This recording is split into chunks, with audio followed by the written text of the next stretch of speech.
Homemade recipes by Lipika and blogs channel আপনাদের সকলকে স্বাগত। আমি হলাম লিপিকা, আর আজকে নিয়ে চলে এসেছি ঘাটি কচুর ডালনা রেসিপি নিয়ে। আমরা সকলেই জানি গরমে না লোদ লোদ সবজি খেলে নাকি পেট ঠান্ডা থাকে। এই সময় দেখুন ভেন্ডি, কাঠি কচু এগুলো না প্রচুর পরিমাণে বাজারে পাওয়া যায়। আমি আজকে কিছু ঘাটি কচু নিয়ে চলে এলাম। ঘাটি কচু আর আলু দিয়ে আর অল্প কিছু পরিমাণ চিংড়ি মাছ নিয়ে নিয়েছি। ঘাটি কচু দিয়ে চিংড়ি মাছদের ডালনা দুর্দান্ত লাগার, খুবই কম মশলা আর তেল দিয়ে আমি এই রান্নাটা করব, আর খুব কম সময়ের মধ্যে। তাহলে চলুন আগে দেখাই আমি কী করে করব। বসিয়ে দিয়েছি কড়াইটা তো গরম হয়ে গেছে। কড়াইয়ের মধ্যে দিয়ে দেবো তেল। আমি এখানে দিয়ে দেব সাদা তেল। আপনারা চাইলে কিন্তু এখানে সর্ষের তেলও ইউজ করতে পারেন। কড়াইয়ের মধ্যে দিয়ে দিচ্ছি একটা গোটা তেজপাতা আর একটু সাদা জিরে। এটাকে ভালো করে লাল লাল করে একটু ভাজা হতে দেব। এইবার তেলের মধ্যে দিয়ে দিচ্ছি ঘাটি কচু আর আলু কাটাটা। ভালো করে একটু নাড়িয়ে চাড়িয়ে নিচ্ছি। এইবার এই ঘাটি কচুর মধ্যে আর আলুর মধ্যে দিয়ে দিচ্ছি হলো হলুদ আর একটু লবণ। তাহলে ভাজাটা খুব ভালো হবে।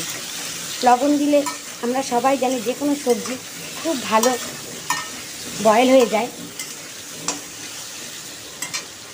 আর মশলার জন্য আমি এখানে নিয়ে নিয়েছি একটা কাঁচা লঙ্কা, 4 কোয়া রসুন, আদা আর পেঁয়াজ। এগুলো সব আমি পেস্ট করে নেব। লঙ্কা আপনারা চাইলে আরও বেশি দিতে পারেন। দেখুন ফ্রেন্ডস, আমার আলু আর ঘাটি কচুটা ভাজা হয়েই গেছে। মাঝখানে তেলটাকে রেখে দিয়েছি সব কিছু সরিয়ে।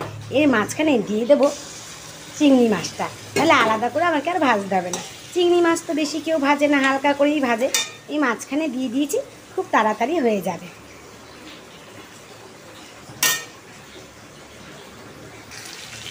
দেখুন ফ্রেন্ডস, চিংড়ি মাছগুলো আমার ভাজা হয়ে গেছে। সব মিশিয়ে দিলাম একসাথে। এর মধ্যে দিয়ে দিলাম এই কেটে রাখা টমেটোর টুকরোটা।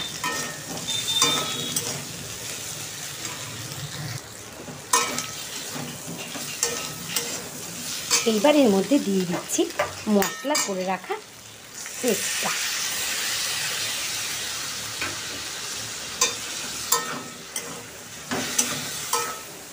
ভাজার সময় তো আমি একটু হলুদ লবণ দিয়েছি, এখন অল্প করে একটু দিয়ে দিচ্ছি।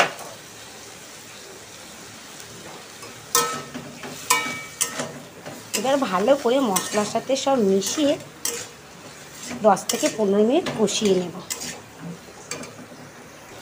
এর মধ্যে দিয়ে দিচ্ছি সামান্য একটু মশলার জল, দিয়ে আরও কিছুক্ষণ কষিয়ে নেব। যত বেশি কষানো হবে তরকারি তত ভালো লাগে খেতে, তত বেশি টেস্ট হয়। ভালো করে আমি পুরো কষিয়ে নিয়েছি। দিয়ে দিচ্ছি পরিমাণ মতো জল।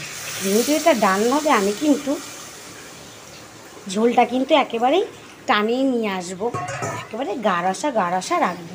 সেইভাবেই বুঝে শুনে জলের পরিমাণটা দিতে হবে।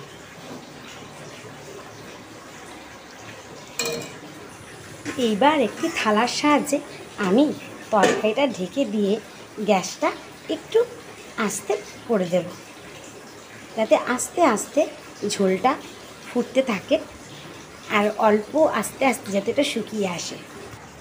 দেখুন ফ্রেন্ডস, একেবারে ঝোলটা শুকিয়ে গাঢ় হয়ে গেছে। এবার আমি এর মধ্যে সামান্য একটু গরম মশলা ছিটিয়ে দিয়ে ভালো করে নাড়িয়ে চাড়িয়ে তরকারিটা নামিয়ে নেব। হ্যালো ফ্রেন্ডস, দেখুন আমার ঘাটি কচুর ডালনাটা রেডি হয়ে গেছে। এরকম দুর্দান্ত স্বাদের ঘাটি কচুর ডালনা বাড়িতে বানিয়ে ফেলুন। আশা করছি আপনাদের সকলের ভীষণ ভালো লাগবে। আর এই রেসিপিটা অনেক শেয়ার করবেন এবং লাইক করে দেবেন। আর প্লিজ সবাই আমার পাশে থাকবেন, আমার চ্যানেলটিকে সাবস্ক্রাইব করে দেবেন। Tata, bye bye. সবাই ভালো থাকবেন।